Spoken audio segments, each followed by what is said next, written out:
Nathan Scott, a Marine veteran, was checking a vacant rental cabin in Wyoming just before a snowstorm hit. He thought it was just a simple chore until his GSD, Echo, suddenly barked frantically, clawing desperately at the front door. Nathan pushed the door open. It was unlocked. Inside, in the deadly cold, he found a young woman shivering, sitting in a broken wheelchair. She claimed her fiancé had abandoned her.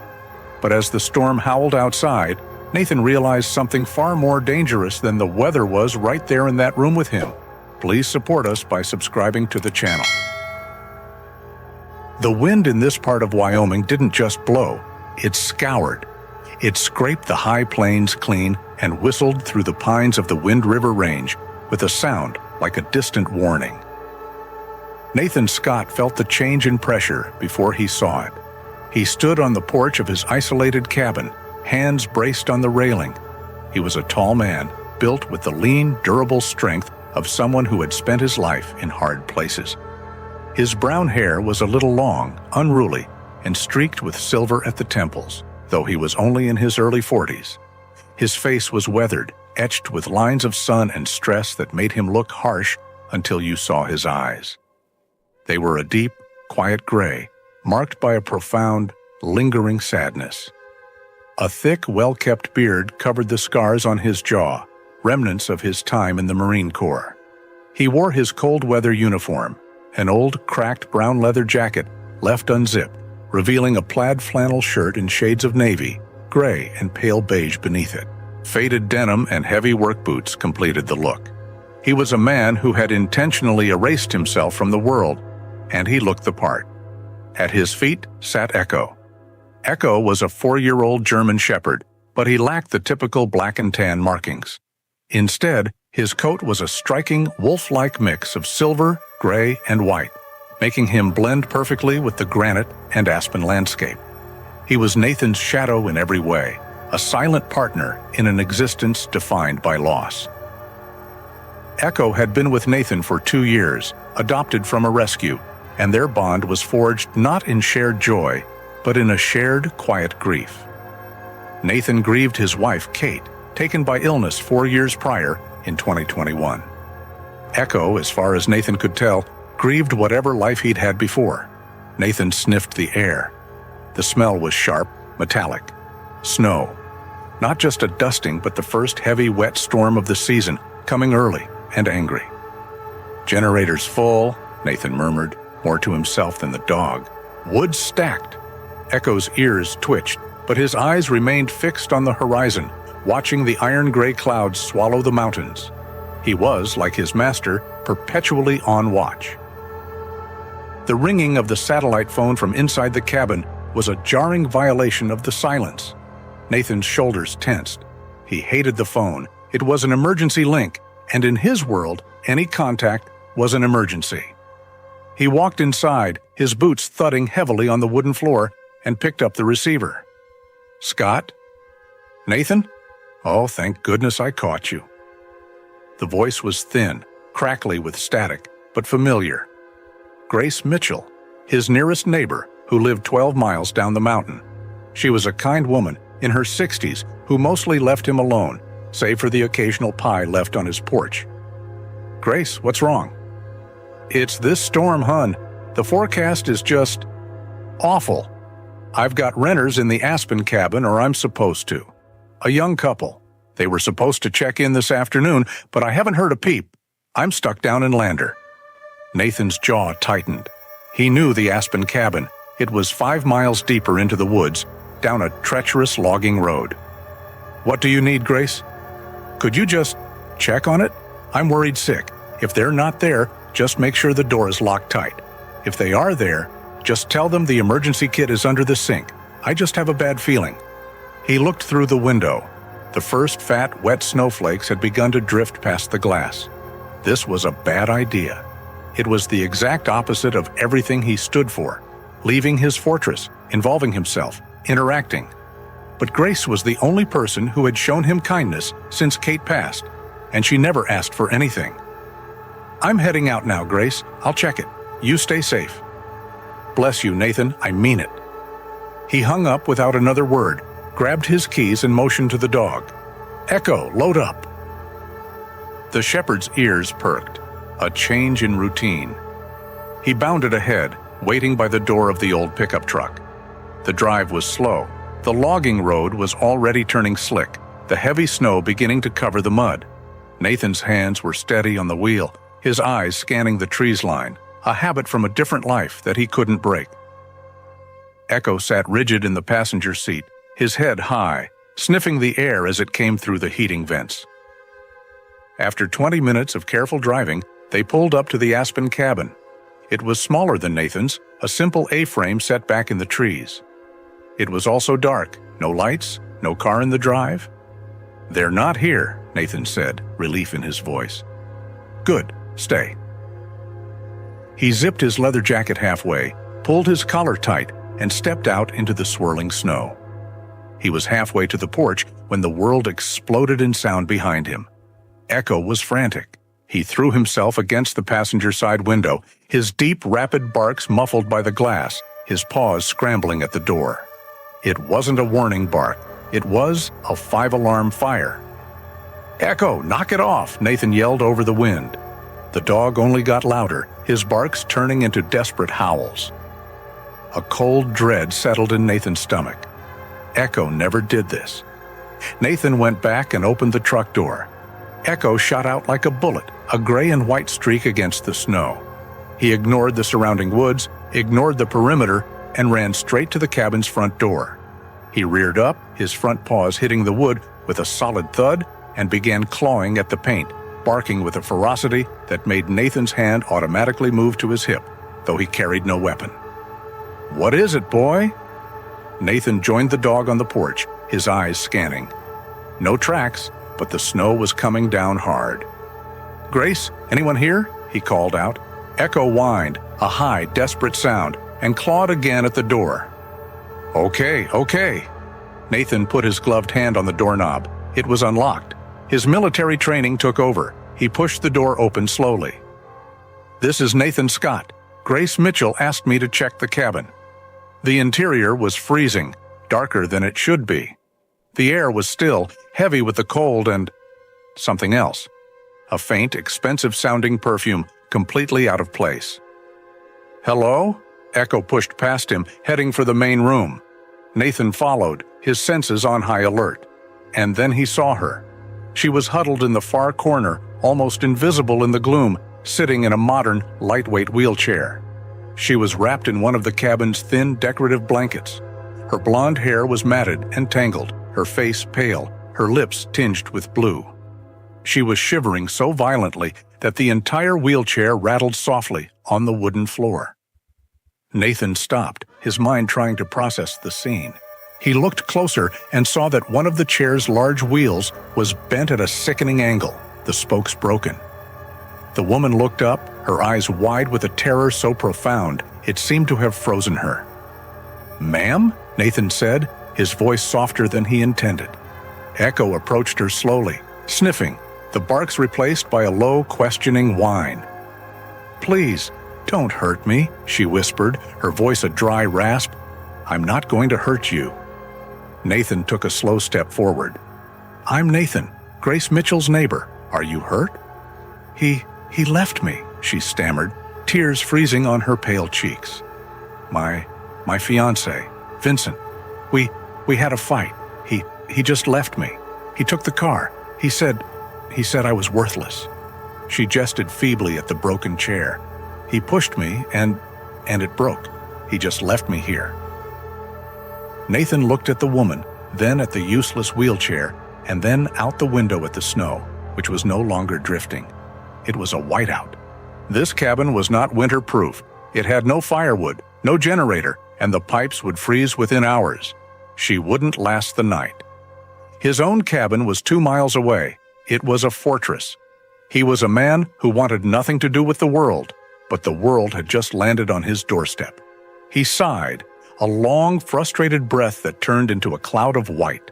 The mission, as always, had changed. "All right," Nathan said, moving forward with purpose. "Here's what's going to happen. We're not staying here. My place is 2 miles back. It's warm. It's safe."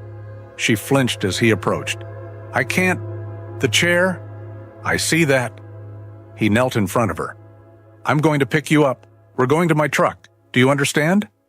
She stared at him, seemingly unable to process the request, her body shaking apart with cold. I'm not asking, ma'am. We're going. He slid one arm under her legs and the other behind her back.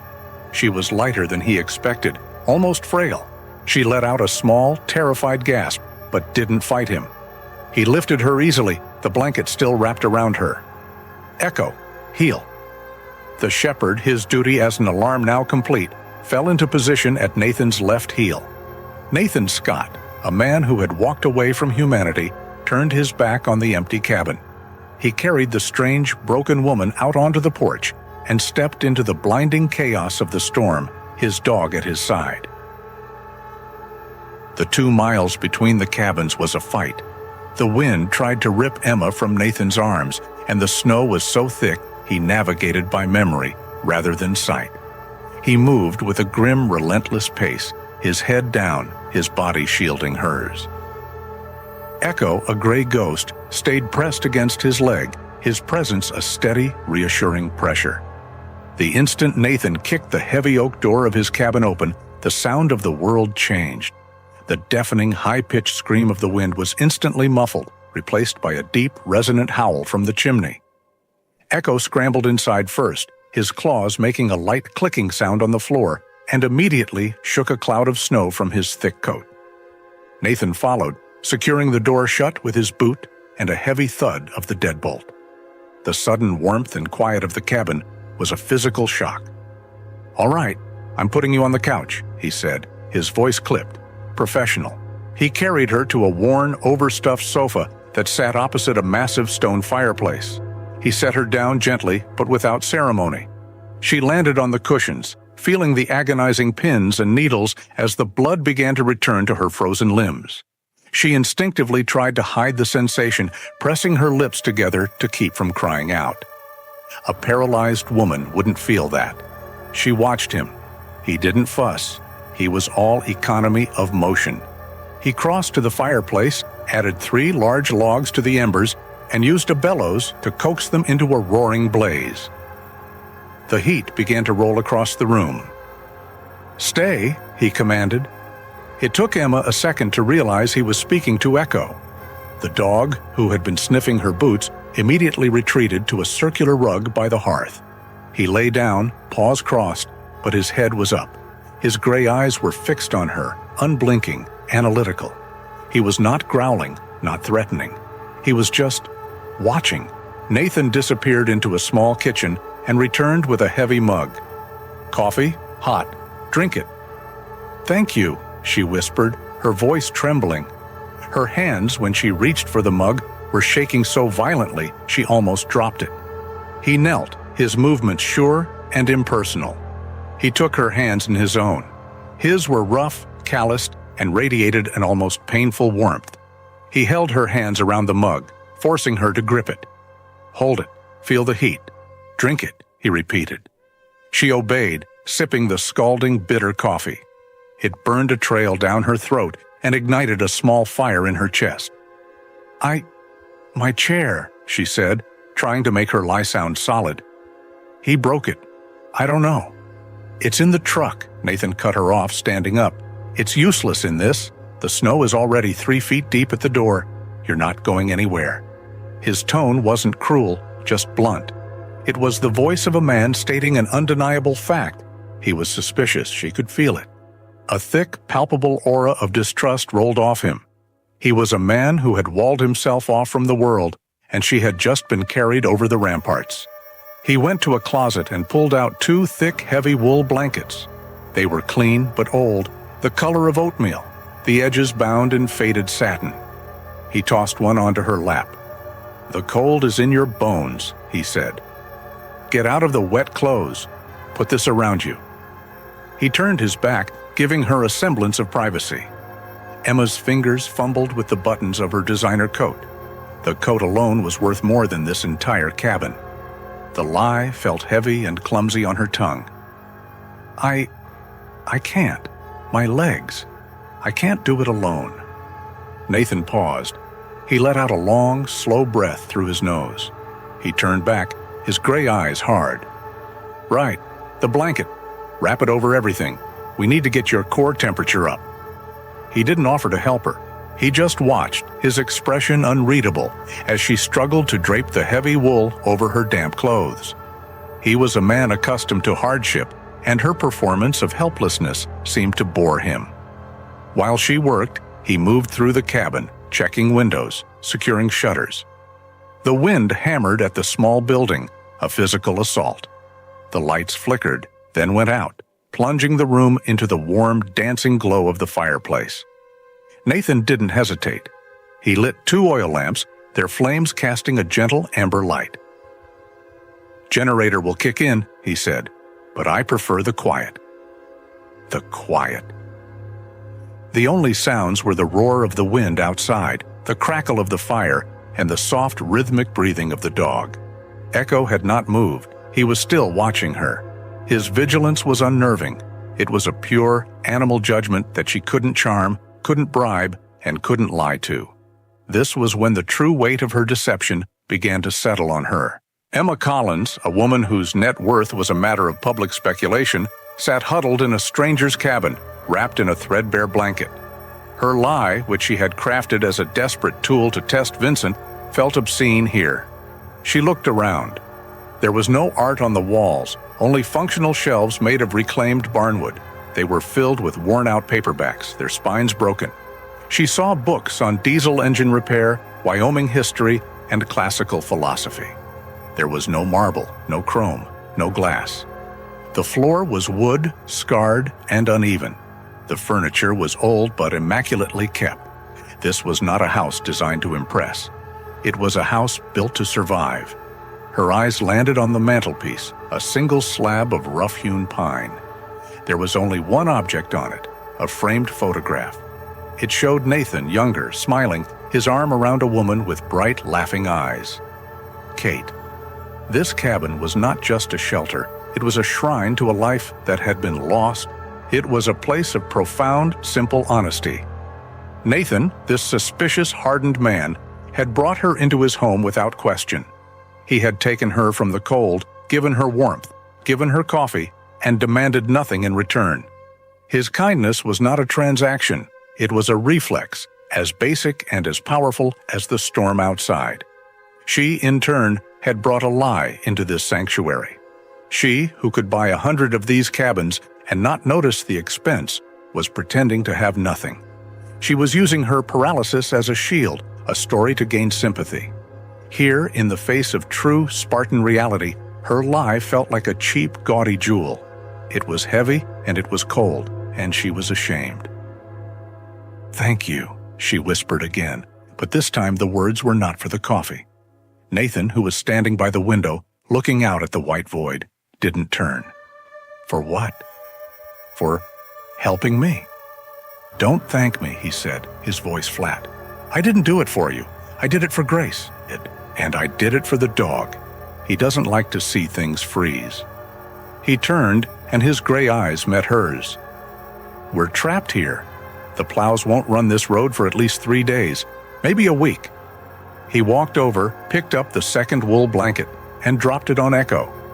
The dog buried his nose under it, finally letting his head rest on his paws, though his eyes remained open, fixed on her. "Get some sleep," Nathan said. "The fire needs to be fed every 2 hours. I'll take the first watch." He picked up a rifle from beside the door, checked the action with a smooth, practiced motion, and set it back down. Then he sat in an old wooden rocking chair far from the fire and opened a book. Emma Collins, the billionaire, huddled on the couch, trapped not just by the storm, but by the quiet decency of the cube inn and the unsettling stare of his dog. The lie had never felt heavier. The first full day of the storm was a lesson in silence. The world outside the cabin had ceased to exist, replaced by a screaming white void. The wind-driven snow didn't fall. It attacked the small building from all sides, scouring the windows and piling in drifts that were already swallowing the porch. Inside, the silence was of a different kind. It was thick, heavy, and human. Nathan Scott moved through it like a phantom. He was a man of Spartan routine. He rose before dawn, his movements quiet, efficient. He fed the fire, his back to her. He shoveled a small path to the woodshed, returning with an armload of wood, his jacket covered in snow. He made coffee, the scrape of the spoon against the ceramic mug unnaturally loud in the stillness. He had given Emma a bowl of hot oatmeal. He'd set it on the small table near the couch, along with a bottle of water. He said nothing. Emma ate, her guilt a bitter flavor in her mouth. She was an intruder, a burden, and worst of all, a liar. "How long do you think this will last?" she had asked, her voice sounding thin, desperate to break the quiet. Nathan, who was checking the seals on the back window, paused. He looked over his shoulder, his gray eyes unreadable. Days. He turned back to his work, and the conversation was over. Her world was now confined to the 20-foot space between the fireplace and the kitchen. Her only companions were a man who wouldn't speak and a dog who wouldn't stop staring. Echo was always there. He was never aggressive. He just watched. When Nathan was outside, the dog would lie by the door, a silent gray guardian, his eyes fixed on her. When Nathan was inside, Echo lay on his rug by the hearth, his head up, his ears constantly swiveling, tracking her every small movement. She knew dogs. Her world was full of them, pampered, perfectly groomed creatures paraded at galas, tiny companions tucked into designer bags. This was not those dogs. This was an animal that felt more like a sentient four-legged judgment. She tried to bridge the gap. "Hey, Echo," she whispered on the first afternoon when Nathan was in the back room, the rhythmic sound of a knife on a whetstone grating on her nerves. The dog's head tilted.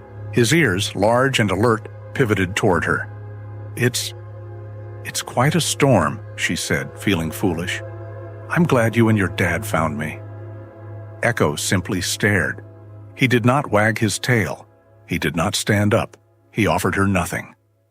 Later, when Nathan prepared their meager dinner, canned stew heated on the wood stove, she tried a different approach. Nathan put a bowl down for her, then filled Echo's. The dog, she noted, sat patiently, not moving toward the food, until Nathan gave a low, quiet command. Emma, holding her own bowl, broke off a small piece of the dried bread Nathan had given her. She held it out. "Here, boy." Echo looked from her hand to Nathan. "He's not a stray," Nathan said, his voice sharp from the shadows by the stove. "He eats from his bowl." Emma's face flushed hot with embarrassment. She retracted her hand, placing the bread back in her stew. "I'm sorry, I just eat," he said. Not unkindly, but as a simple final order. The silence that followed was even heavier. The second night was worse. The storm seemed to gain a new, furious energy, as if trying to tear the roof from the cabin. The walls groaned. Emma, lying on the couch, couldn't sleep. Her body ached, not from her fabricated paralysis, but from the bone-deep cold and the tension of her lie. She was terrified of moving in her sleep, of stretching her legs, of giving herself away. Nathan, for his part, had not slept on the couch as she'd expected. He had pulled a cot from a closet and set it up near the door, his rifle leaning against the wall beside it. He was guarding the exit. Or, she realized with a chill, guarding her from the exit. It was on the third evening that the facade finally cracked. The storm had not abated. The cabin was dim, lit only by the golden pulse of the oil lamps and the flickering, hungry fire. The generator had been off for hours. Nathan had said they needed to conserve fuel. He was sitting at the kitchen table, meticulously cleaning his rifle, the parts laid out on an old, soft cloth. The methodical, metallic scrape and click of him working on the weapon was the only sound besides the wind. Emma was on the couch, wrapped in the oatmeal-colored wool blankets. She had given up trying to read one of his worn paperbacks. She was staring out the window, but there was nothing to see. The glass was a black mirror reflecting the room back at her, a distorted, cozy prison. She saw her own reflection, a pale, tired woman, her blonde hair stringy, her face scrubbed clean of the polish and perfection she usually wore like armor. And she saw the lie. She thought of Vincent, He would have called this place a hovel. He would have been pacing, furious, on his phone, threatening lawsuits, demanding a helicopter rescue. His anger would have filled the small space, suffocating. Nathan, in contrast, simply existed. He belonged here. He chopped the wood. He fed the fire. He maintained his tools. He asked her for nothing. He offered her shelter and expected nothing. Her lie felt so clever when she deployed it against Vincent. It was a tool to expose his shallow, transactional love. But here, in this cabin, her lie was not a tool. It was a violation. This man, this broken, silent Cuban, lived by a code she couldn't even begin to understand. His world was built on hard, simple truths. The fire is hot, the storm is dangerous, the dog is loyal. She was the only thing in this cabin that was fake. The realization hit her not as a thought, but as a physical weight, settling in her chest and making it hard to breathe. Her throat tightened. A single hot tear escaped and slid down her cold cheek. She brushed it away, angry, embarrassed, but it was followed by another. And another. She turned her face away from the room, toward the dark, cold glass, pressing her fist to her mouth. She made no sound. It was a desperate, silent collapse, the full weight of her loneliness, her guilt, and her profound self-disgust crashing down on her. She was crying not for her lost fortune, but for the fact that she had become someone she didn't even know, a person who had to lie to find a single moment of real kindness. A soft click of claws on the floorboards cut through the howl of the wind. Across the room, Nathan's hands stilled on his rifle. He had heard it too. Emma held her breath, trying to stifle the small sob that threatened to escape. She slowly turned her head. Echo was standing, no longer by the hearth. He had left his post. He was looking at her, his head tilted, his gray fur bristling slightly in the firelight. He took a step, then another. He moved slowly, not with the suspicion of the past 2 days, but with a quiet, deliberate curiosity. He stopped a few feet from the couch, sniffing the air, his dark, intelligent eyes searching her face. He did not see a paralyzed woman. He did not see a billionaire. He saw only the raw, unadulterated scent of her distress. Emma's breath hitched. "Echo?" she whispered, her voice breaking. The dog took the final 2 steps. He stood beside the couch, level with her face. He whined, a low, soft sound deep in his chest. Then he nudged his cold, damp nose under her trembling hand, which was clutching the blanket.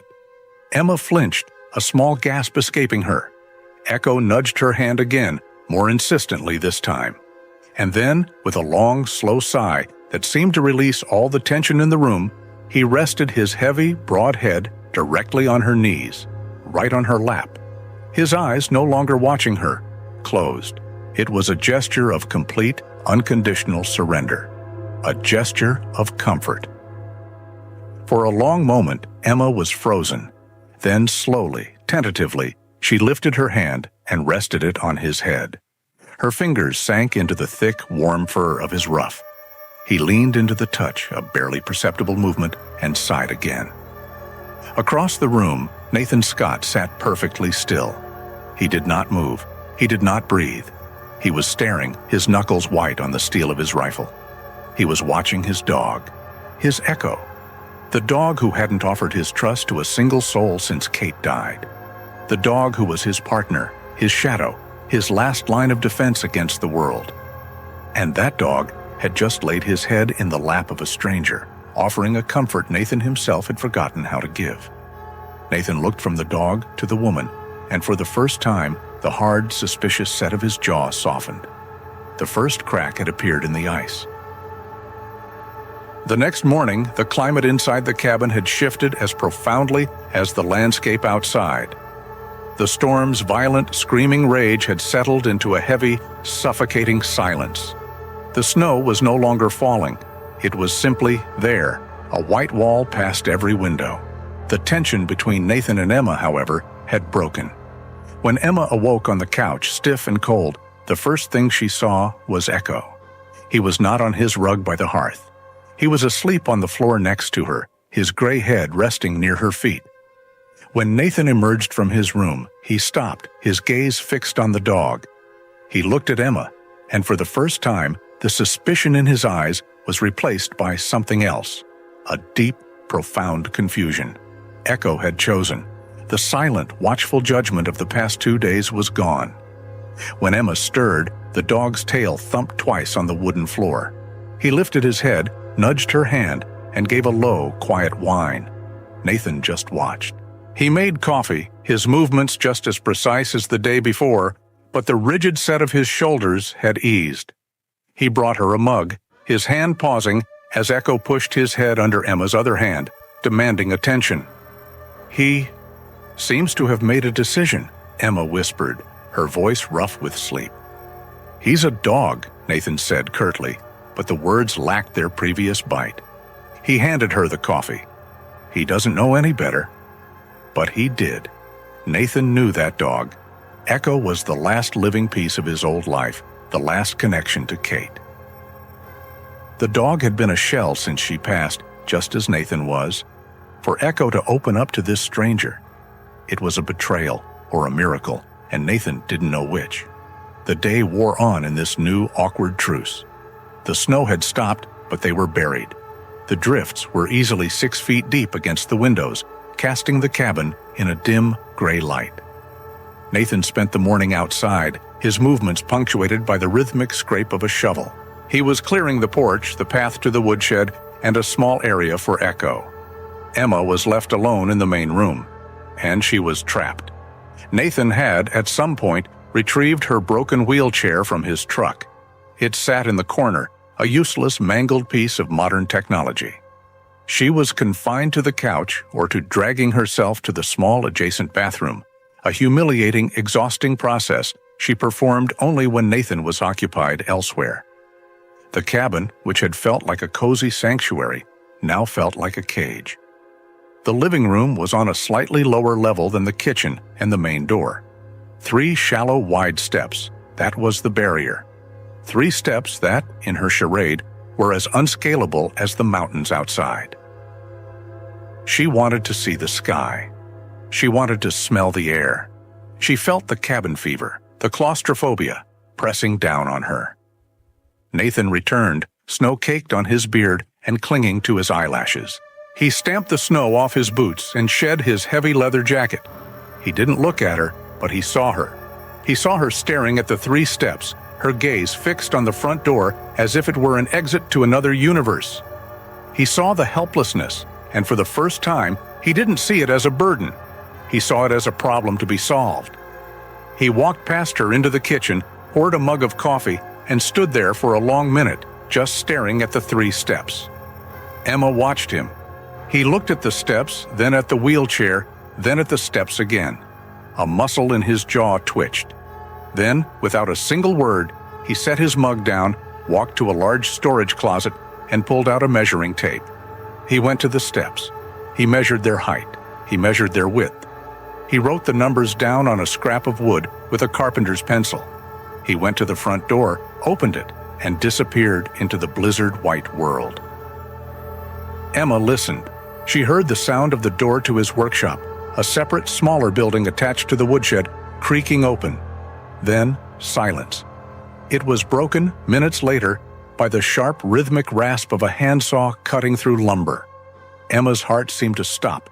She knew exactly what that sound was. She had overseen the construction of 3 homes, 2 of them from scratch. She knew the sound of work. The sawing continued for an hour, a steady, determined meditation against the backdrop of the wind. It was joined by the sound of a drill and then the careful, muffled thud of a hammer, as if he was purposefully striking the blows softly. She sat on the couch, her hands clasped, the lie a cold, heavy stone in her stomach. He was a man of action. He hadn't asked her what she needed. He had seen it, the simplicity of it. The quiet, practical kindness was more profound than any grand, expensive gesture she had ever received. Vincent would have called a concierge. Nathan was building. 2 hours later, he returned. His face was flushed with the cold, his beard dusted with sawdust. He was carrying a long, simple, ugly ramp made of raw plywood and 2 kick-4s. It was heavy, but he handled it easily. He didn't speak. He maneuvered it through the door and into the living room. It fit perfectly, locking into place over the 3 steps, creating a solid, gentle incline from her level to the front door. He stepped back, wiping his hands on his jeans. "It'll hold," he said, his voice a low rumble. "It's not pretty." "Nathan," she started, her voice thick. "The porch is cleared," he interrupted. He walked over to her broken wheelchair. He inspected the bent wheel, then, with a grunt of effort, used his bare hands to bend the metal frame back into a shape that was, at least, somewhat round. The wheel wobbled, but it would roll. He pushed the chair in front of her. "Let's go, Sapke." It took a minute, a clumsy transfer from the couch to the chair, but he helped, his hands strong and sure on her arms, lifting her as if she weighed nothing. He pushed the chair up the new ramp. The wood groaned slightly but held, just as he'd said. He navigated her through the doorway and onto the covered porch. The air hit her first. It was so cold it felt like a physical slap, but it was clean, sharp, and alive. It smelled of pine, ozone, and frozen earth. The world was a blinding, sculpted white, the snow piled in drifts that looked like frozen waves. The sky was a pale, bruised gray. It was the most beautiful thing she had ever seen. Nathan stood beside her, not touching her, not speaking, just sharing the space. Echo had followed them, sitting at Nathan's side, his warm breath pluming in the air. "You didn't have to do that," Emma said finally, her voice quiet. "I had to do something," he replied, looking out at the woods. "Can't just sit. Not good to just sit. No one has ever done something like that for me." He finally looked at her. His gray eyes were clear, the confusion gone. "Done what? Build a ramp? It's just wood. It's practical." "It was kind," she whispered. He frowned, uncomfortable with the word. He leaned against the railing and crossed his arms. "The storm is breaking. We'll be dug out in a few days." They stood in the cold, clean silence for a long time.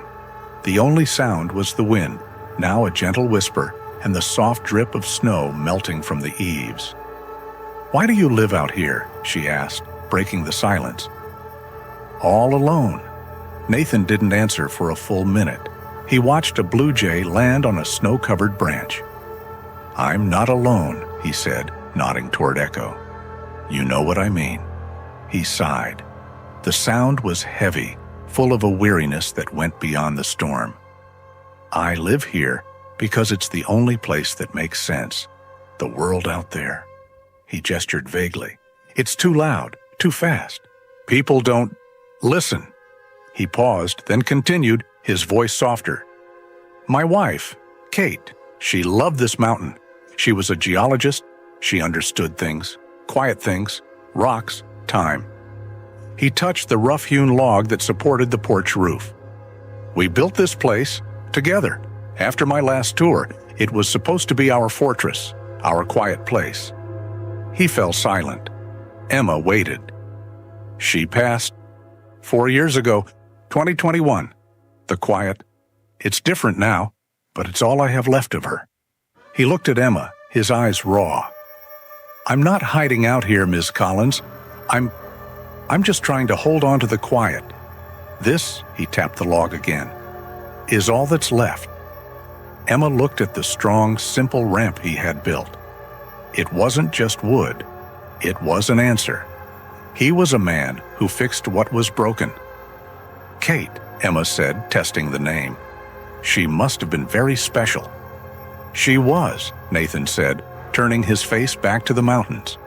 "She was practical. She would have built the ramp in half the time." A small, genuine smile touched his lips. It was the first time Emma had seen it. It transformed his harsh, weathered face, revealing the man who had existed before the grief, before the quiet. And in that moment, Emma's lie, her heavy, stupid, pointless lie, felt like a betrayal of something sacred. The conversation on the porch had changed things. The fortress of Nathan's silence had been breached, not by Emma, but by his own admission of grief. He had spoken of Kate. He had shared his vulnerability. And now the cabin felt charged with a new, fragile intimacy. That night, the storm, which had briefly paused, returned for a final, violent encore. The wind howled, rattling the shutters Nathan had secured. In the main room, the sleeping arrangements remained the same, but the occupants had shifted. Nathan was on his cot by the door, his back to the room. Emma was on the couch, but Echo was not on his rug by the hearth. He had, of his own volition, chosen a new spot, the floor beside the couch, a gray, protective shadow near the woman who had, for 3 days, shown him nothing but quiet kindness. For Nathan Scott, sleep was not a refuge. It was a shallow, vigilant state, a habit burned into his psyche by years of service. He did not rest. He waited. It was long after midnight, in the deep, breathless quiet between gusts of wind, that a sound pulled him from the surface. It was not the storm. It was not the house settling. It was a soft, scraping sound, a footstep, a drag. No, a soft, clean click. The sound of a glass being placed on the kitchen counter. Nathan was awake. Instantly, his body was rigid, his senses screaming. The cot creaked as he shifted his weight, his hand moving in the dark, bypassing the rifle and finding the heavy metal flashlight on the floor. He thought, an animal, a raccoon, a marten, something that had found a way in. He rose without a sound, his bare feet making no purchase on the cold wooden floor. He moved past the couch. In the faint, dying glow of the fireplace embers, he saw the mound of blankets. But they were in a heap. She was not on the couch. His heart hammered against his ribs. He thumbed the switch on the flashlight. A bright white beam cut through the darkness, flooding the kitchen. It was empty. The glass of water sat on the counter, exactly as he'd heard. He swung the beam toward the main window, the one that looked out over the deep, snow-filled ravine. And the light found her. She was standing, not leaning, not struggling. She was standing perfectly, almost casually, her back to him. Both feet were planted firmly on the floor. She was wearing a simple cotton shirt and pants he'd given her, clothes that had belonged to Kate. One hand was braced lightly on the window frame, the other was stretching, her arm reaching above her head as she worked a knot out of her shoulder, a picture of domestic, normal comfort. The beam of the flashlight froze on her. Nathan's world tilted. The air left his lungs, stolen by a sudden icy vacuum. The ramp. The word echoed in his mind. The ramp. His hands, calloused and rough, aching from the cold as he sawed the plywood. His knees protesting as he knelt to secure the 2 4s. The image of him bending her broken wheelchair wheel back into place. He had talked about Kate. He had stood on the porch, his chest torn open, and he had talked about his wife to this liar. He felt a hot, acidic shame crawl up his throat, so powerful it made him dizzy. He had been played for a fool. His grief, his home, his memories, all of it had been used as a stage for her performance. He couldn't speak. He couldn't move. He was a statue, his arm locked, holding the beam of light steady. The Q-Bin, the man trained for any threat, was completely disarmed by the sheer, audacious depth of the betrayal. In the circle of light, Emma didn't seem to realize she'd been caught. She was lost in the moment, mesmerized by the storm. She had been a prisoner for days, a prisoner of the cabin, a prisoner of her wheelchair, and worst of all, a prisoner of her own lie. The claustrophobia had become unbearable. After she was sure Nathan was asleep, she had stood just to feel the blood in her legs, just to feel real. The sudden bright light on her back was a physical blow. She froze. She turned slowly, her hand flying to her mouth, her eyes wide and terrified, a perfect mirror of the woman he'd found in the Aspen cabin. But this time, the terror was real. "Nathan," she breathed. He did not answer. The silence in the cabin was absolute, a heavy, crushing weight. It was just the sound of the wind, the tremor of the flashlight in his hand, and the two of them locked in the spotlight of the lie. And then a new sound entered the scene, a soft woof. Echo, asleep at the foot of the couch, lifted his head. He blinked, confused by the light and the tension. He stood up, stretched his long gray body, and let out a small, sleepy yawn. He looked at Nathan, a dark statue by the door. Then he looked at Emma. His dog brain processed the scene. There was Emma. She was standing. In his mind, this was not a betrayal. This was not a lie. This was a wonderful new development. The sad, quiet woman who sat all the time, the woman who gave the best scratches, was now up. She was standing, just like Nathan. This was a game. This was a play signal. A low, excited rumble started in his chest. His tail, long and bushy, began to move. A single, hesitant wag. Emma, her eyes still locked on Nathan's face, pleaded, "Nathan, please, let me explain." Nathan's face was a mask of cold fury. His silence was her only answer. Echo, hearing the sudden energy in Emma's voice, took it as confirmation. His tail went from a wag to a blur, a heavy thump, thump, thump against the side of the sofa. He trotted forward, his claws clicking on the floor, and pushed his head against Emma's leg. He looked up at her, his mouth open, in a happy pant, and then back at Nathan. "She's up! Look, she's standing!" And then he let out a single, bright, playful bark. The sound was obscene. It was the sound of pure, simple joy, and it detonated in the deadly silence of Nathan's betrayal. His dog, his loyal partner, the animal that had been his only truth for 4 years, his Echo, was wagging his tail at the lie. "Echo, no," Emma whispered, her hands shaking as she tried to push his head away. The dog, confused, thought she was playing. He dodged her hand and barked again, a short, sharp invitation. "Play with me." Nathan Scott stood in the darkness. He watched his dog celebrate the woman who had just ripped his fragile trust to shreds.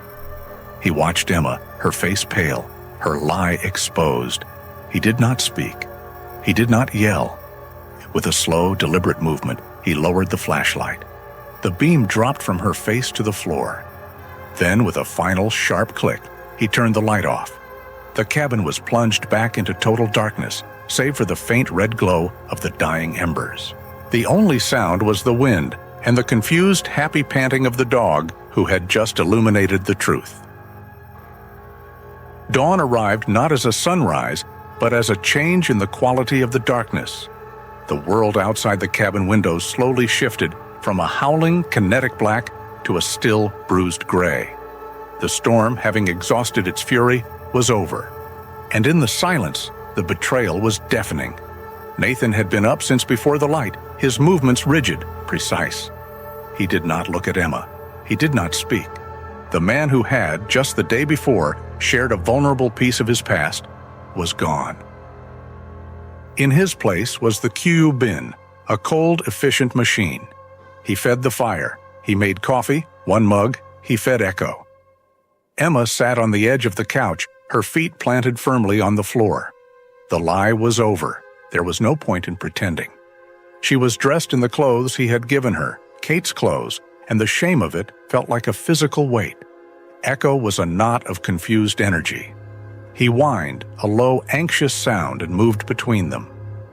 He would nudge Nathan's hand, be ignored, and then trot over to Emma, resting his head on her knee, looking for the comfort he'd found the night before. But the air was too thick with human misery. "Nathan," Emma began, her voice a dry croak. "Please, don't." The word was flat, devoid of anger, devoid of anything but a complete, chilling emptiness. It was the sound of a door being locked. He pulled on his heavy boots, grabbed a shovel, and went outside. Emma watched through the window as he began to dig, not just a path, but with a contained, furious energy. She saw him reach the porch, his back stiff. He found the ramp he had built for her. He kicked it, the sound a dull thud, dislodging it from the steps. He picked it up, carried it 10 yards from the cabin, and threw it into a snowdrift. A useless, ugly piece of wood, a monument to his mistake. Emma closed her eyes, a fresh wave of self-loathing washing over her. That was when the new sound began. It was not the wind. It was not a sound of the woods. It was a deep, rhythmic, artificial thunder that seemed to come from the sky itself. A heavy, percussive thump, thump, thump that rattled the dishes in the kitchen cabinet. Nathan froze, shovel in hand. He looked up, his body instantly shifting into a defensive stance, scanning the gray sky. Echo beside him erupted. He was not barking at a threat on the ground. He was barking at the sky, a series of deep, challenging roars. Emma ran to the window, her heart seizing, though not with fear, with dread. She knew that sound. A sleek black machine, a Bell 429 helicopter, broke through the low-hanging clouds. It circled the cabin once, a predator assessing its territory, its searchlight cutting a sterile white cone across the snow. Then, with terrifying precision, it descended, its rotor wash blasting the new snow into a blinding vortex. It settled onto the wide, flat clearing Nathan used as a yard, its blades slowly winding down. Nathan had not moved. He stood, his jaw set, a shovel in his hand, a gray shepherd at his side, facing the high-tech intrusion. A side door on the helicopter slid open. A man in a dark functional flight suit hopped out. This was Cole Ramirez, the pilot, his features hidden behind mirrored aviator sunglasses. He stood at attention by the machine. Then the passenger emerged. He stepped out of the helicopter and onto the snow, as if stepping from a limousine onto a red carpet. This was Vincent Hale. He was the perfect antithesis of Nathan. Where Nathan was weathered, Vincent was polished. He wore a dark navy cashmere overcoat that was clearly worth a small car, the collar turned up. His black leather shoes, completely impractical for the terrain, looked spotless. His dark hair was perfectly coiffed, untouched by the storm or the wind. He radiated an aura of effortless, expensive control. He looked at the cabin, his upper lip curling just slightly, a flicker of distaste. He looked at Nathan, his eyes sliding over him as if he were a piece of uninteresting rustic furniture. Then he saw Emma, who had, without thinking, stepped onto the porch. She was standing next to Nathan, her feet bare on the frozen wood. "Well," Vincent said, his voice carrying easily in the cold, still air. It was smooth, cultured, and dripping with condescension. "The sleeping princess awakens. And look, a miracle. She stands." "Vincent?" Emma breathed, her voice shaking.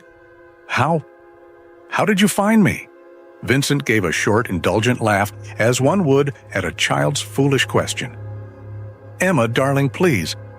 Did you really think the emergency satellite phone I gave you was just for emergencies?" He tapped the side of his head. "The GPS chip was the first thing my security team installed. I'm disappointed, really. I thought the game would last longer." He finally, properly looked at Nathan. He scanned him from his worn-out boots to his flannel shirt to the beard still dusted with snow. "So," Vincent said, addressing Emma but looking at Nathan, "this is the local color you've adopted? The noble savage? I suppose I should thank him for keeping you warm. Did you tell him his name, or were you Jane for the full frontier experience?" Nathan said nothing. His hand was tight on the shovel. He was a statue carved from ice and rage. "The farce is over, Emma," Vincent said, his voice hardening, the playful mockery gone. He was bored now. This was business. "Cole is here. We're leaving. We have the Anderson Gala on Friday, and you have made me look like a fool. Get your things." He took a step toward the porch, his confidence absolute. He was a man who had never been told no. He reached for Emma's arm, his expression one of annoyance, as if grabbing a recalcitrant pet. "Now, Emma, enough." He never touched her.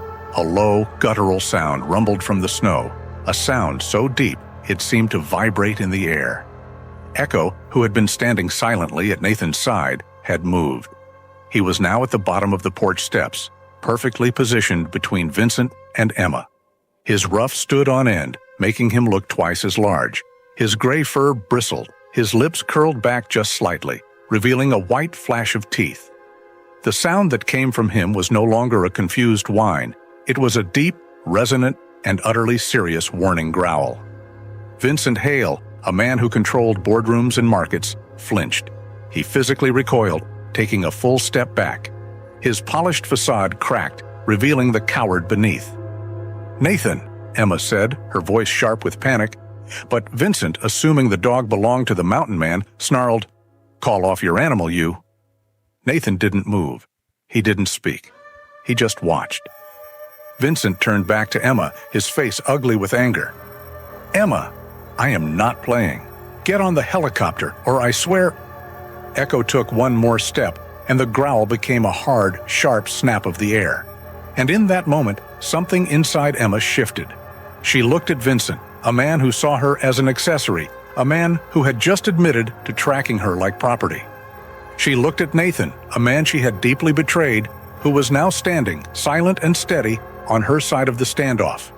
And she looked at Echo, the animal she had lied to, the animal who, in her moment of deepest shame, had laid his head on her lap, the animal who was now, without hesitation, willing to protect her. She had been searching for something real, and here it was, in the form of a silent Q bin and a loyal dog. "No," Emma said. Vincent stopped. "What did you say?" She stood up taller, planting her bare feet on the icy wood. She looked him directly in the eye, her voice clear, sharp and ringing in the cold mountain air. "No, I'm not going." The rhythmic thunder of the helicopter's blades beat against the mountains, a sound of profound mechanical intrusion. It grew fainter, then fainter, until it was finally swallowed by the vast, indifferent silence of the Wyoming wilderness. The silence that rushed in to fill the void was absolute. It was colder than the snow, heavier than the storm. On the porch, no one moved. Emma stood, her bare feet aching, the frozen wood of the porch biting into her skin. She didn't notice. Her entire being was focused on the man beside her. Nathan Scott had not moved a muscle. He was still standing in the same spot, his hand gripping the handle of the snow shovel. He was not looking at the sky where the helicopter had vanished. He was looking at the ground, at the pristine, untroubled snow. Echo, the dog, was a knot of vibrating confusion. The adrenaline from the confrontation had not faded. He stood between them, his ruff still half raised, and he let out a low, anxious whine. He looked up at Nathan, expecting a command, a word of praise, something. Nathan said nothing. He did not look at Emma. With a slow, deliberate motion, Nathan turned. He walked past her, his boots thudding heavily on the porch steps he had cleared. He did not go inside. He went back to the yard. He lifted the shovel and, with a grunt of physical exertion, plunged it into the deep, packed snow near the cabin's foundation. He was digging, not to clear a path. He was just digging. The rhythmic scrape and hiss of the shovel was the only sound. Scrape, hiss, throw. He was a man building a wall of silence. Emma's breath hitched. She couldn't feel her feet anymore. She stumbled back inside the cabin, collapsing onto the wooden bench by the door, her hands shaking so violently she clasped them together. The cabin felt different. The cozy, warm sanctuary had become a cold, sterile box. Echo followed her in, his claws clicking anxiously on the floor. He nudged her hand, looking for reassurance. When she didn't respond, he padded to the center of the room and lay down, his head on his paws, his dark eyes tracking the door, waiting for his master to make sense of the world again. After 10 long minutes, Nathan returned. He did not slam the door. He closed it with a soft, final click. He did not look at her. He walked past her, past the couch, past the fireplace. He was treating her as if she did not exist. He went to the kitchen and ran the tap, the sound of the water drumming into the iron sink unnaturally loud. He washed his hands, scrubbing them with a ferocity that was frightening. "Nathan," she whispered. He turned off the tap. The sound vanished. "I am so sorry," she choked out, standing up.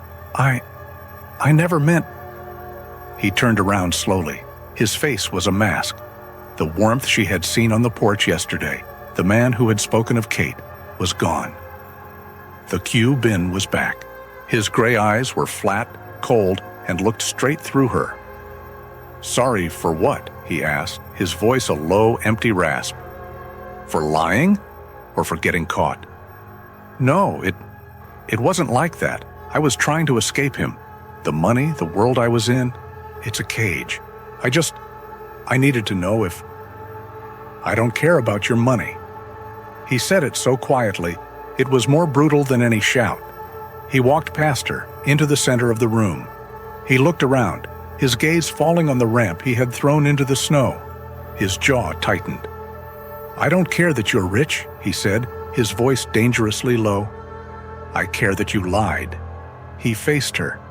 "I let you into my home. This house, this is all I have left of her. This house is built on, it was built on truth. It was the only place left." He was not angry. That was the terrifying part. He was not yelling. He was dissecting. He was a surgeon cutting away the infection.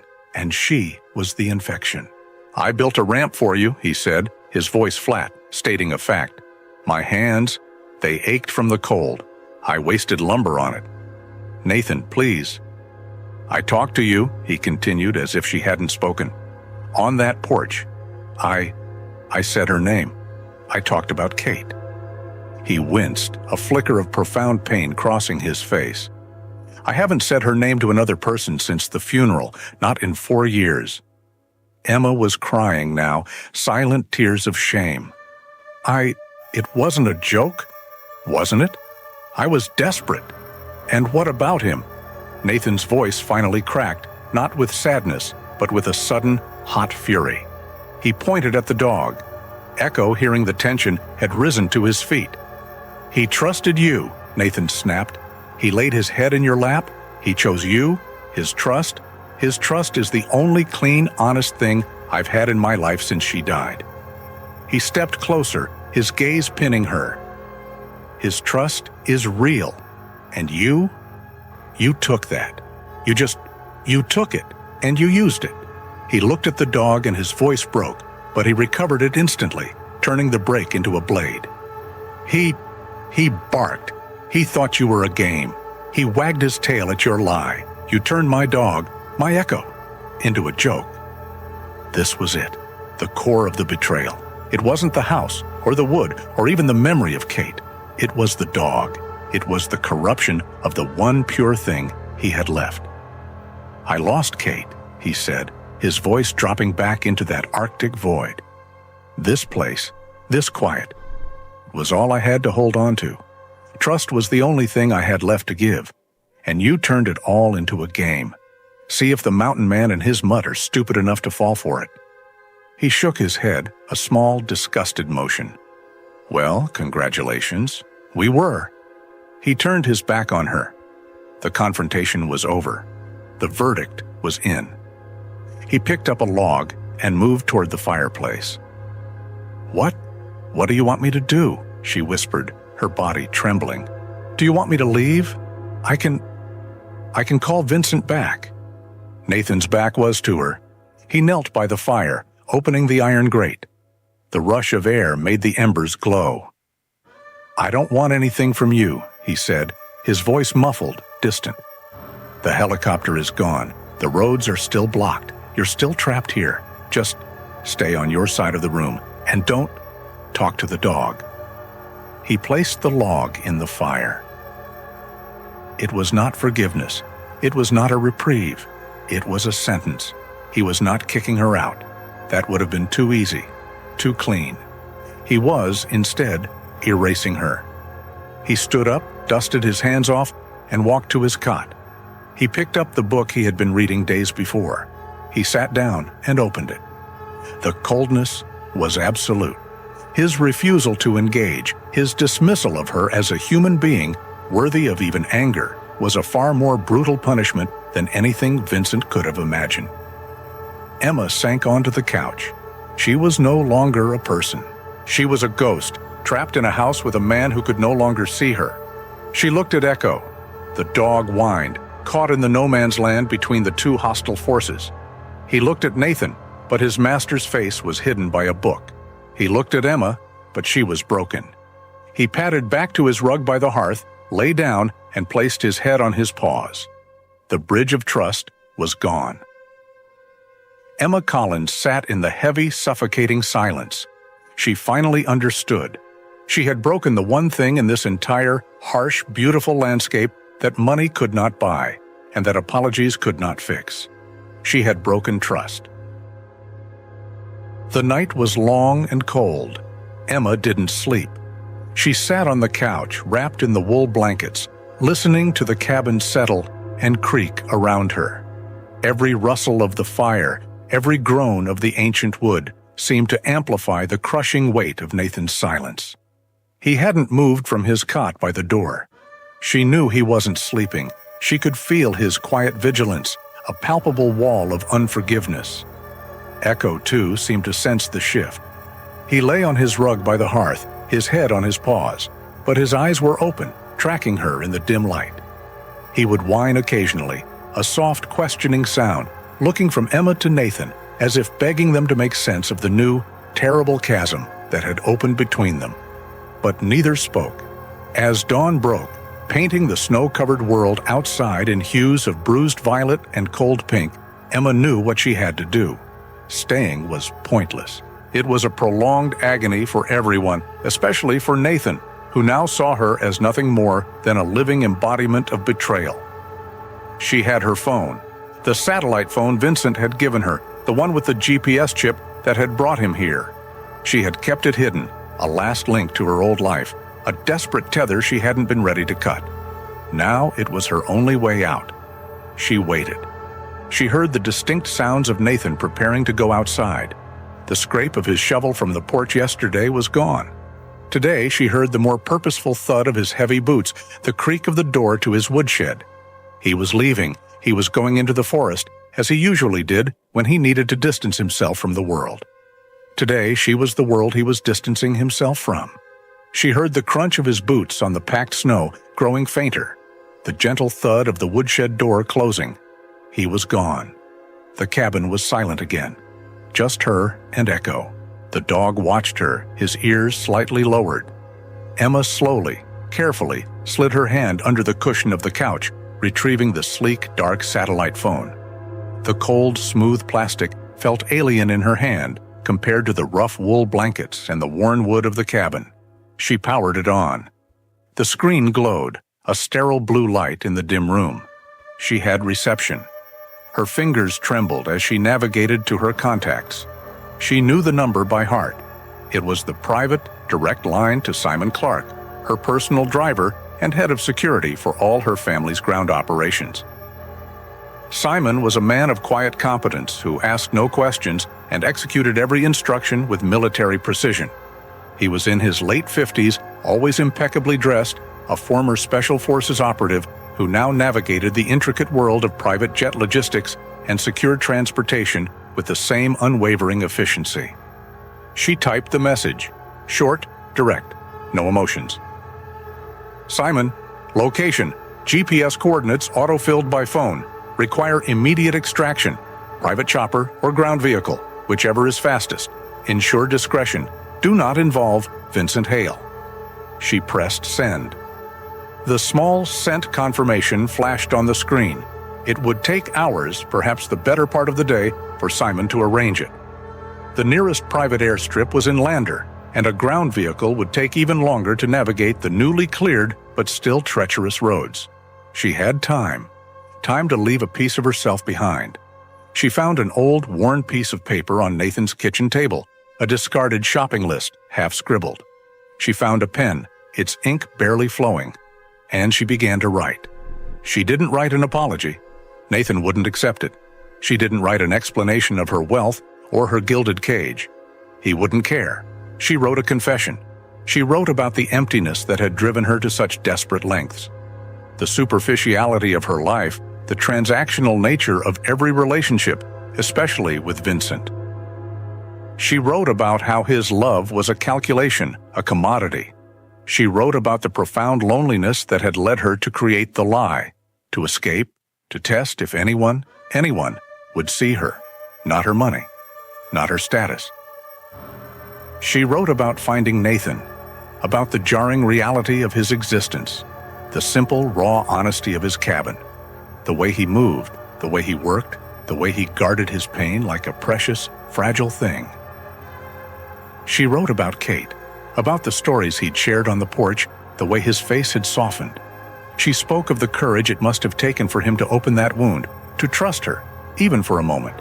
And then she wrote about Echo. She described the gray dog's watchful eyes, his initial suspicion, his eventual, unconditional trust. She described the way he had laid his head on her lap, a silent, profound act of grace. She described the joy in his bark when he saw her stand, the pure, innocent celebration that had, paradoxically, torn Nathan's heart apart. "He taught me what real trust looks like," she wrote, her handwriting barely legible through the blur of tears. "He knew my pain, not my status. He saw me, the broken girl, not the paralyzed heiress, and I betrayed him. And by betraying him, I betrayed you." She finished the letter, her hand aching. She folded it carefully, placing it on the kitchen table, weighted down by a small, smooth river stone she found on the windowsill. Then she looked around. There was one more thing. She remembered Nathan's catalog, a worn-out, mud-splattered affair from an outdoor supply store. She remembered seeing Echo once, staring at a page. It was a page filled with dog toys. One in particular, a bright red, almost indestructible rubber ball designed for large, powerful chewers. Echo had looked at it with a silent longing, a rare flash of pure, uncomplicated desire in his usually stoic eyes. She had made a mental note of it. An idle thought then. Now it was a mission. She pulled out her phone again. Another quick, discreet message to Simon. "Please procure one, large indestructible red rubber dog ball, best quality, for a German Shepherd, deliver with pickup vehicle."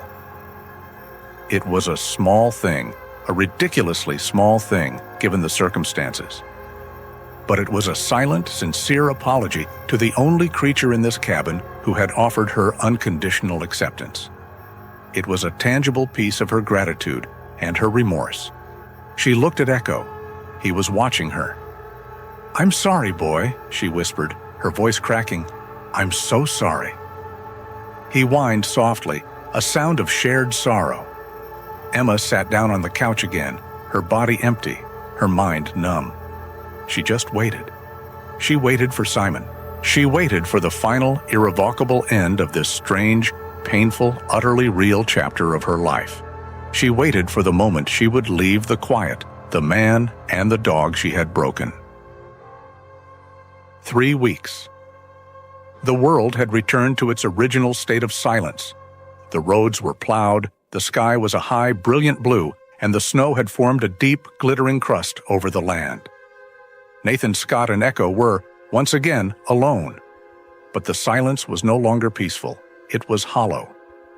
Nathan had returned from the woods the day she left, his footsteps heavy, his mind braced. He had found the cabin empty. The air was cold, the fire almost dead.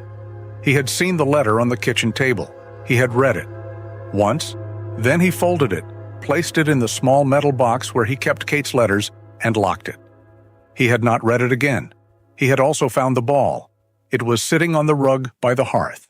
It was a bright, obnoxious, synthetic red, looking garish and alien against the rustic wood and stone of the cabin.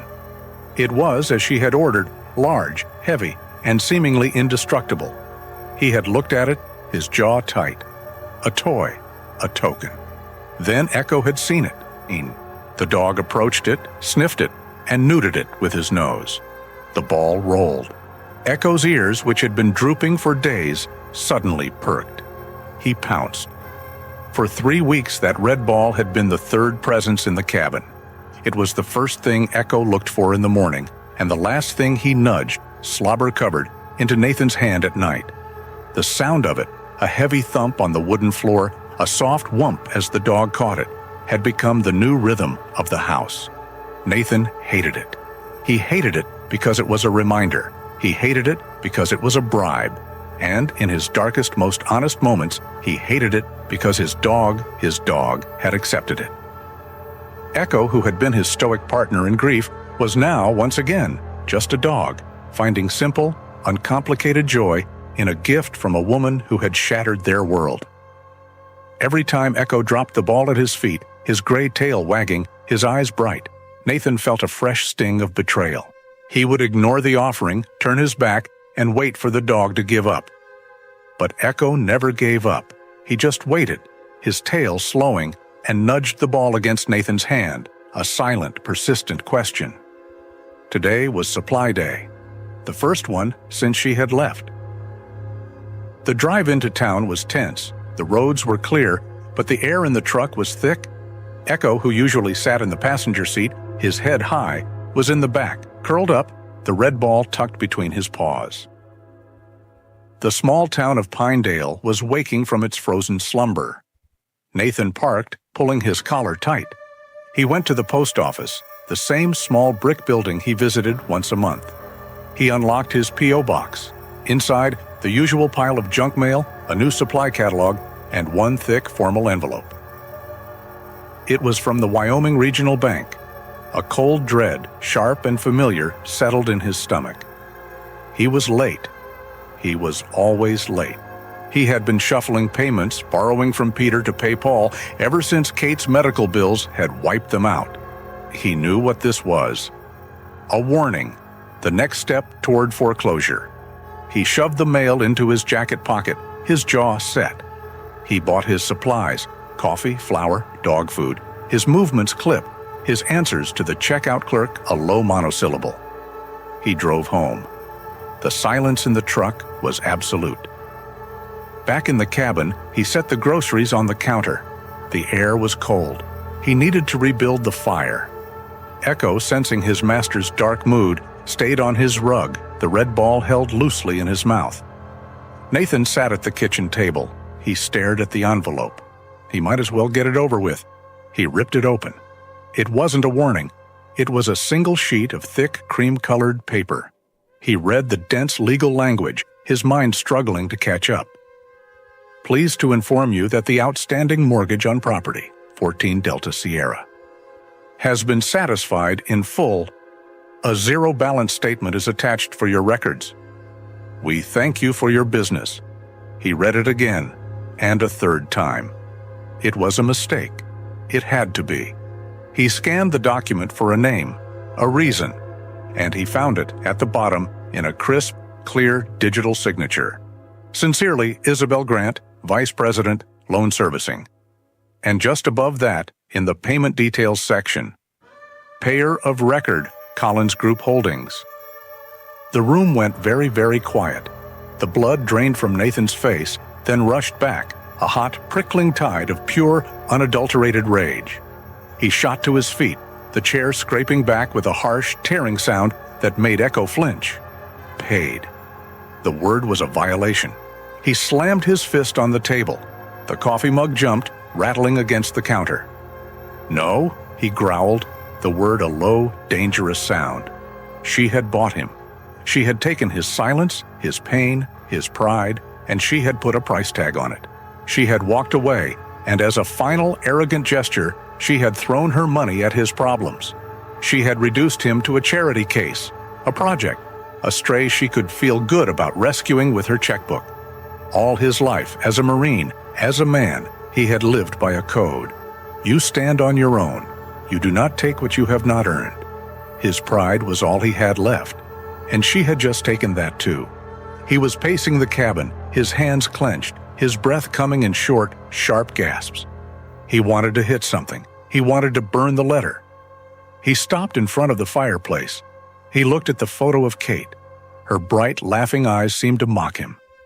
I'm losing it, Kate, he thought, the anger so sharp it felt like grief. I'm losing your home. The thought stopped him cold. I'm losing your home. He had been. It wasn't an abstract fear. It was a mathematical fact. Slowly, his rage still simmering, he walked to the old battered file cabinet in the corner. He opened the bottom drawer. He pulled out the thick folder marked Home.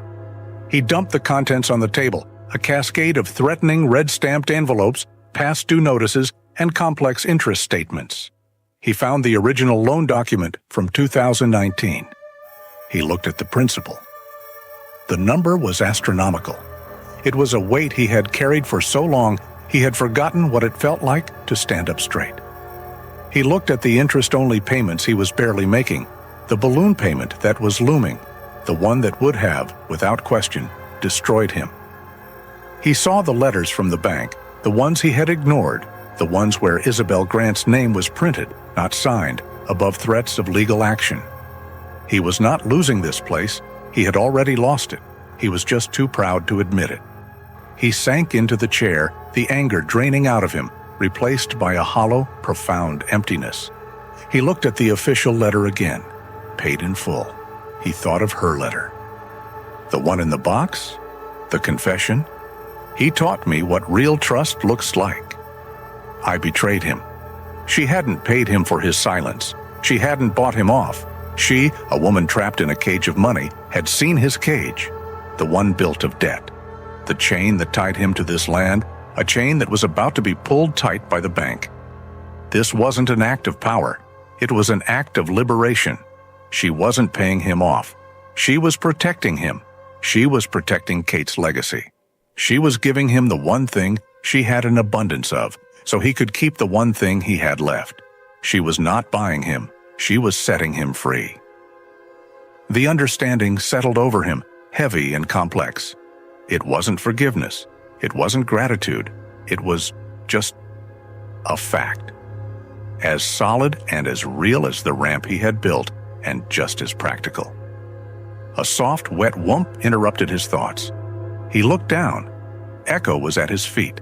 The dog had crept back, his head low, and had gently placed the bright red ball on top of Nathan's boot. Nathan stared at the ball, the garish, ugly, indestructible symbol of her. He reached down, his hand trembling slightly. He picked it up. It was heavy, solid.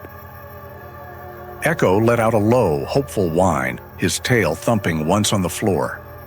Nathan looked at his dog, then at the bank letter. He had been set free. He wasn't sure what to do with that.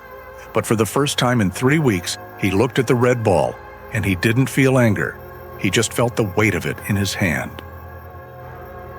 Spring had come to the high plains of Wyoming, not as a gentle arrival, but as a violent, messy thaw. The world, which had been locked in a silent white rigor, was now weeping. The sound of dripping water was constant, a pervasive liquid ticking from the eaves of the cabin, the branches of the pines, the sharp edges of the granite boulders. The snow was receding, pulling back like a dirty blanket, revealing a land that was scarred, brown, and muddy. But it was alive. Nathan Scott was alive too, though he would not have used that word. He was functioning. The letter from the bank, the one signed by Isabel Grant, sat on his kitchen table, a constant, silent presence. Paid in full. The words had haunted him for weeks. He had moved from white-hot rage to a cold, grudging respect, and finally landed on a restless, profound confusion. He was free. His land, Kate's land, was truly his, and he didn't know how to feel about it. He was outside, repairing a section of fence that had been crushed by the snow. The physical labor was a balm, the rhythmic thud of the post driver a way to pound his own unquiet thoughts into the earth. Echo was with him. The gray shepherd was not the stoic, grieving shadow he had been. The red ball had changed him. He was, in a word, a dog. He was lying in a patch of muddy, thawing grass, his head on his paws, his eyes bright. The red ball, slick with slobber, was tucked between his front legs. He would whine, a low, playful sound, nudging the ball, waiting for Nathan to throw it. "Not now, boy," Nathan murmured, wiping sweat from his forehead. Echo sighed, a sound of pure canine impatience. He picked up the ball and trotted a few feet away, tossing it in the air for himself. That was when his head snapped up. Nathan didn't hear it at first. He just saw the dog. Echo's body went rigid. His ears, which had been floppy and playful, were now radar dishes, locked onto the main road, a mile distant. The red ball dropped from his mouth, forgotten. A low growl rumbled in his chest. Nathan grabbed his hammer. "What is it, Echo?" Then he heard it. It was not the familiar rumble of his own truck. It was not the high-pitched whine of a helicopter. It was the sound of a different engine, a struggling older engine, its gears grinding as it made the difficult climb up his poorly maintained access road. A visitor? Nathan's hand tightened on the hammer. He was not angry, not like he had been with Vincent. He was just wary. Echo didn't bark. He just stood, his ruff slightly raised, watching. A full minute passed.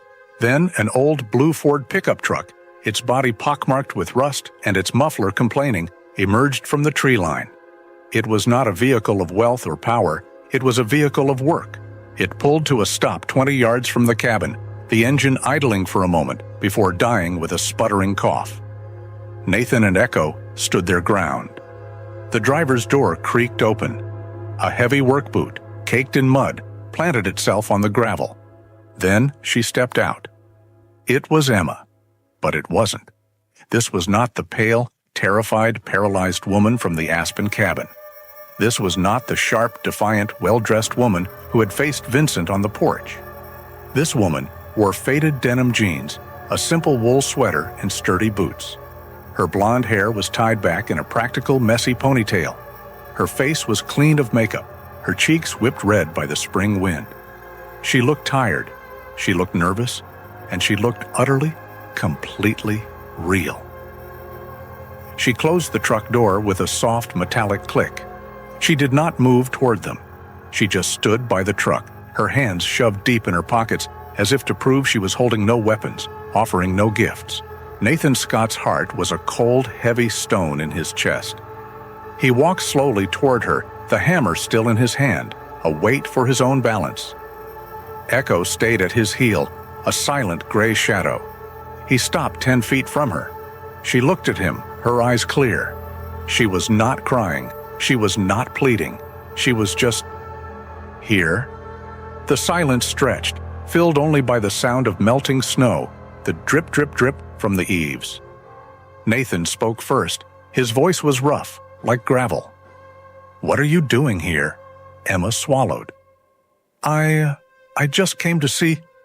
"I can't take the money," he cut her off, the words sharp, a piece of shrapnel he had been carrying for weeks. "I won't. I'm a Marine. We don't take handouts."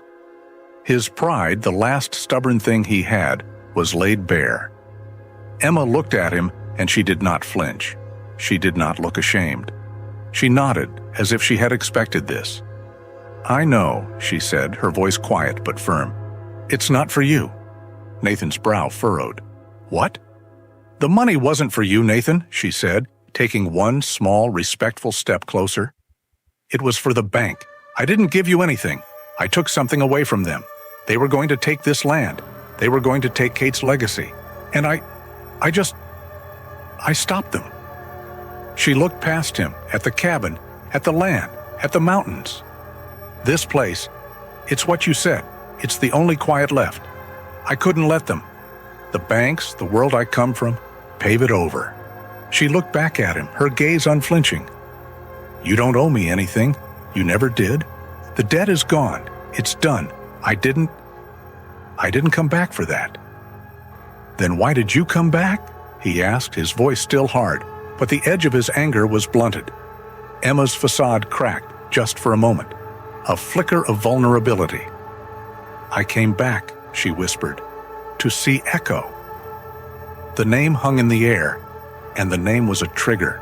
The gray dog, who had been standing at Nathan's heel, his body a coiled spring of tension, heard his name from her lips. He let out a sound, a high-pitched, strangled, agonizing sound of pure, unadulterated joy, a whine of disbelief. "Echo," Emma said again, her voice breaking. It was too much for him. The weeks of confusion, the ghost of his new friend, the red ball that was fun, but not her. It all broke. He exploded from Nathan's side. He was a gray blur. He did not bark. He did not growl. He hit the end of his self-control and flew across the muddy yard. Emma dropped to her knees, her arms open, just as he reached her. He collided with her chest, not with force, but with a desperate need, his paws on her shoulders, his face burying itself in her neck. He whined, he cried, he licked the tears that had suddenly sprung to her face. "Hey, boy," she sobbed, wrapping her arms around his thick ruff, holding on as he wriggled, his tail a frantic blur, his entire body a testament to pure, uncomplicated forgiveness. Nathan just stood and watched. His hand, still clutching the hammer, went slack. Echo, as if suddenly remembering his manners, pulled back. He ran in a tight, joyful circle, his paws slipping in the mud.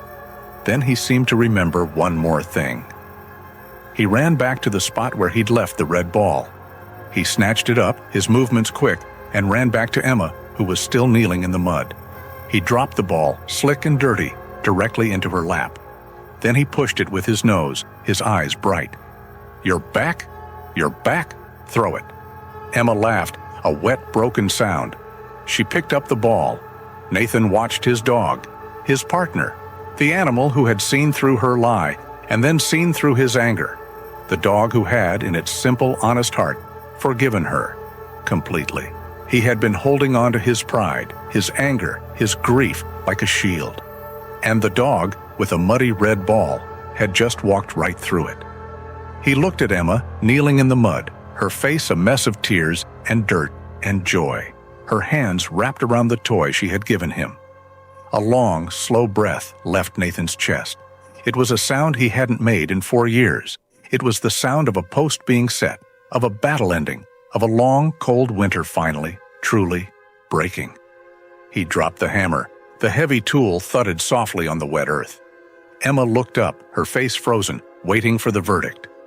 Nathan Scott looked at the woman, and at the dog, and at the red ball. He was tired. He was, for the first time in his life, completely, utterly tired of the fight. He nodded, a single, sharp gesture, toward the cabin. "Get inside," he said, his voice rough. "You're getting cold." He turned and walked toward the porch, not looking to see if she would follow. He didn't have to. He heard her footsteps in the mud behind him, and he heard the happy, joyful clicking of his dog's claws, trotting right between them. It's a powerful reminder that the most honest conversations are often held without words. This story teaches us that true loyalty is not about finding perfection in others, but about seeing the real, aching heart beneath the armor and the lies. Echo didn't just see a flaw, he saw the pain, and he proved that the purest forgiveness often comes on 4 paws. If this story of truth, healing, and the bond between a veteran and his dog resonated with you, please consider sharing it with someone who understands that kind of loyalty. We read every single comment and would truly love to hear your thoughts on Nathan's journey.